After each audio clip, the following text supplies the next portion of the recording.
प्रधानमंत्री मोदी की शपथ।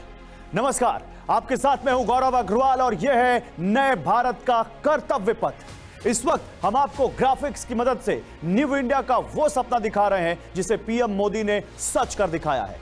मेरे ठीक पीछे आपको इंडिया गेट दिख रहा है और यहां से ठीक 3 किलोमीटर दूर मेरे आगे की तरफ देश के राष्ट्रपति का निवास है। इसी पथ को डेवलप किया गया है। 13,450 करोड़ की लागत से बनकर तैयार हुआ है सेंट्रल विस्टा प्रोजेक्ट।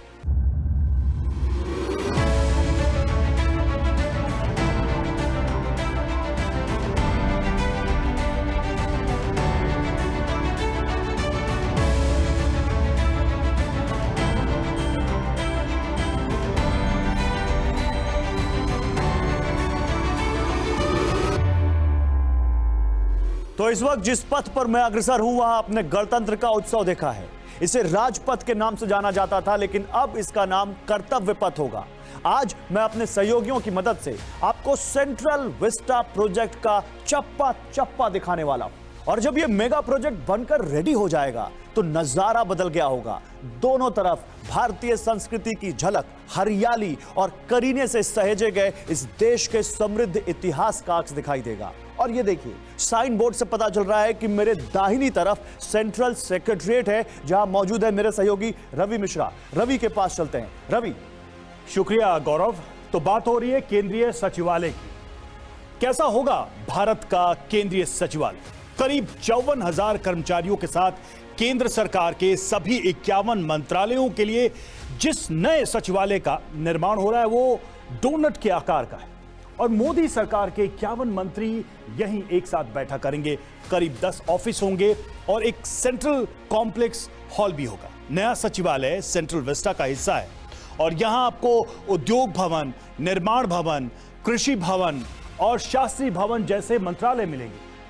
अभी की बात करें तो 22 केंद्रीय मंत्रालयों के कार्यालय हैं जिसमें 41,000 कर्मचारी रहते हैं, लेकिन कई जगहों पर यह अस्त व्यस्त सा दिखाई देता है।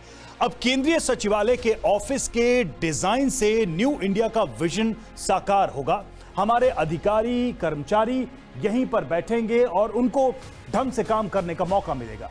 अभी तक देश के विकास की नींव रखने वाले मंत्रालय अलग अलग जगहों पर थे, लेकिन अब सब एक ही जगह पर होंगे, जिससे कोऑर्डिनेशन बेहतर होगा। किसी भी योजना को लागू करने के लिए दिल्ली के चक्कर नहीं लगाने पड़ेंगे, प्लानिंग आसान हो जाएगी और वर्क एफिशिएंसी भी बढ़ेगी। नए डिजाइन में हर भवन के बेस में कॉन्फ्रेंस हॉल है और कैफे जैसी साझा सुविधाएं भी होंगी। इसके अलावा तीनों इमारतों में से हर एक में एक इंटरकनेक्टेड बेसमेंट होगा, जिसमें लोग एक दूसरे के ऑफिस आ जा सकेंगे आसानी से। ऑफिस के ऊपर खुली मंजिलें होंगी जिनका भविष्य में जरूरत पड़ने पर विस्तार किया जा सकता है। चलिए गौरव के पास वापस चलते हैं। ओवर टू यू गौरव। वाह रवि, ये हुई ना बात। नए इंडिया की पावर यहां से दिखेगी। खैर चलिए आगे बढ़ते हैं और आप ध्यान दीजिएगा, मैं जहां पर हूं इस वक्त लाल रंग की ये जो आप यहां पर ये फर्श देख रहे हैं, पहले यहां बजरी होती थी जिसको अब लाल रेत की जगह फुटपाथ बना दिया गया है और ये करीब 15 किलोमीटर का पैदल मार्ग है। राजपथ यानी कि कर्तव्य पथ के किनारे मौजूद नहर पर 16 पुल भी बनाए गए। सेंट्रल विस्टा प्रोजेक्ट में एक चीज जिसका सबसे ज्यादा ख्याल रखा गया है वो है हरियाली, और उसका सबूत है चारों तरफ लहलहाते ये हरे पेड़। और इसके अलावा यहां बेंचेस भी लगाई गई है जिस पर लोग आकर यहां बैठ सकते हैं। और ये क्या, ये तो हमारा नया संसद भवन है और यहां मौजूद है मेरी सहयोगी अंजलि। तो अंजलि, जरा हमारे दर्शकों को बताइए नए संसद भवन के बारे में। शुक्रिया आपका गौरव। और अब आइए आगे हम आपको बताते हैं कि संसद की नई बिल्डिंग में क्या खास होगा। ये नई इमारत पार्लियामेंट हाउस स्टेट के प्लॉट नंबर 118 पर बनेगी। पूरा प्रोजेक्ट 64,500 स्क्वायर मीटर में फैला होगा। हमारी नई संसद कुल 4 मंजिलों की होगी। संसद में एंट्री के लिए कुल 6 रास्ते होंगे। नए संसद भवन में 120 ऑफिस होंगे। संसद की मौजूदा बिल्डिंग 16,844 वर्ग मीटर में फैली है। संसद की नई बिल्डिंग 20,866 वर्ग मीटर में फैली होगी, यानी कि मौजूदा बिल्डिंग से करीब 4,000 वर्ग मीटर ज्यादा बड़ा एरिया होगा। नए सदन में 2-2 सांसदों के लिए एक सीट होगी, जिसकी लंबाई 120 सेंटीमीटर होगी, यानी कि एक सांसद को 60 सेंटीमीटर की जगह मिलेगी। अभी लोकसभा में कुल 590 सदस्यों के बैठने की कैपेसिटी है, जबकि नई लोकसभा में 888 सीटें होंगी और जब ज्वाइंट सेशन होगा तो 1224 सांसद एक साथ बैठ सकेंगे। इसके अलावा दर्शक दीर्घा गैलरी में 336 लोगों के बैठने की जगह होगी। देश की विविधता दर्शाने के लिए संसद भवन की एक भी खिड़की किसी दूसरी खिड़की से मेल खाने वाली नहीं होगी। हर खिड़की अलग आकार और अंदाज की होगी। तिकोने आकार में बनी बिल्डिंग की ऊंचाई पुरानी इमारत जितनी ही होगी। इसमें सांसदों के लिए लाउंज, महिलाओं के लिए लाउंज, लाइब्रेरी, डाइनिंग एरिया जैसे कई कंपार्टमेंट होंगे और इस बार हमारी संसद में सेंट्रल हॉल नहीं होगा। ओवर टू यू गौरव। क्या बात है अंजलि, तो यह है हमारा नया संसद भवन और यहां बैठेंगे हमारे सांसद। बहुत शुक्रिया अंजलि आपका इन दिलचस्प जानकारियों को हमारे दर्शकों तक पहुंचाने के लिए। खैर चलिए अब आगे का रास्ता तय करते हैं। सेंट्रल विस्टा का इतिहास 100 साल से पुराना है। साल 1911 में राजधानी को कोलकाता से दिल्ली शिफ्ट किया गया। एडविन लुटियंस ने नई दिल्ली का खाका खींचा और साल 1931 में सेंट्रल विस्टा का उद्घाटन हुआ। तब यहां गवर्नर हाउस यानी आज का Rashtrapati Bhavan, North Block, South Block, India Gate और काउंसिल हाउस यानी आज की संसद थी। और ये क्या है?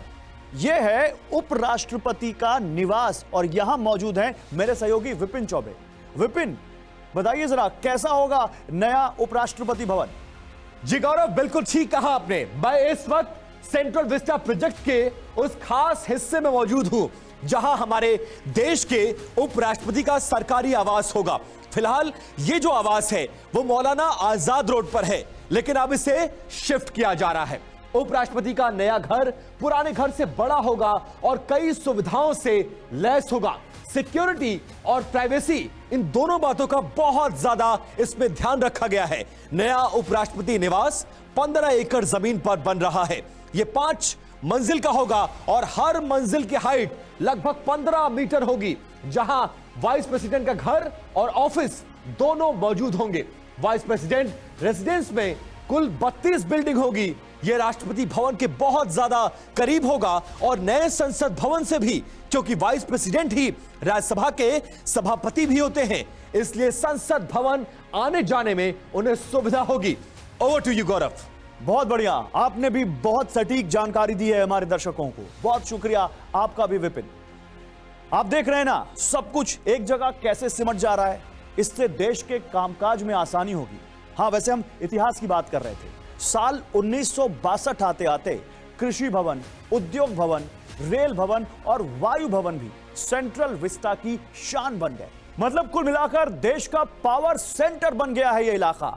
पर अब यहां बहुत कुछ बदल रहा है, लेकिन हाँ, कुछ नहीं बदल रहा है और उन कुछ में शामिल है हैदराबाद हाउस, वायु भवन, रेल भवन, राष्ट्रपति भवन, इंडिया गेट और वॉर मेमोरियल। और ये सारा बदलाव जिस शख्स के विजन का परिणाम है वो है हमारे प्रधानमंत्री नरेंद्र मोदी।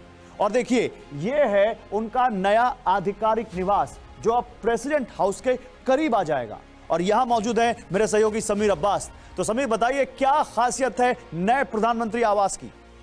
शुक्रिया गौरव। और अब मैं जिस इमारत की जानकारी आपको देने जा रहा हूं, वहां से भारत वर्ष चलाया जाता है। यह है प्रधानमंत्री निवास। नया पीएम आवास भी इसी परिसर का हिस्सा है। यहां देश के प्रधानमंत्री रहेंगे, जिनका निवास अब तक 7 लोक कल्याण मार्ग पर है। इस नए पीएम आवास की सबसे खास बात क्या है जानते हैं? यहां बनाई गई एक खास सुरंग, जिसका इस्तेमाल करते हुए प्रधानमंत्री अपने आवास से सीधे संसद भवन और अपने कार्यालय यानी पीएमओ पहुंच जाएंगे। उनका यह आवास कैबिनेट सचिवालय और राष्ट्रीय सुरक्षा परिषद सचिवालय के भी काफी नजदीक है। पीएम का मौजूदा आवास सेंट्रल विस्टा से लगभग 3 किलोमीटर की दूरी पर है।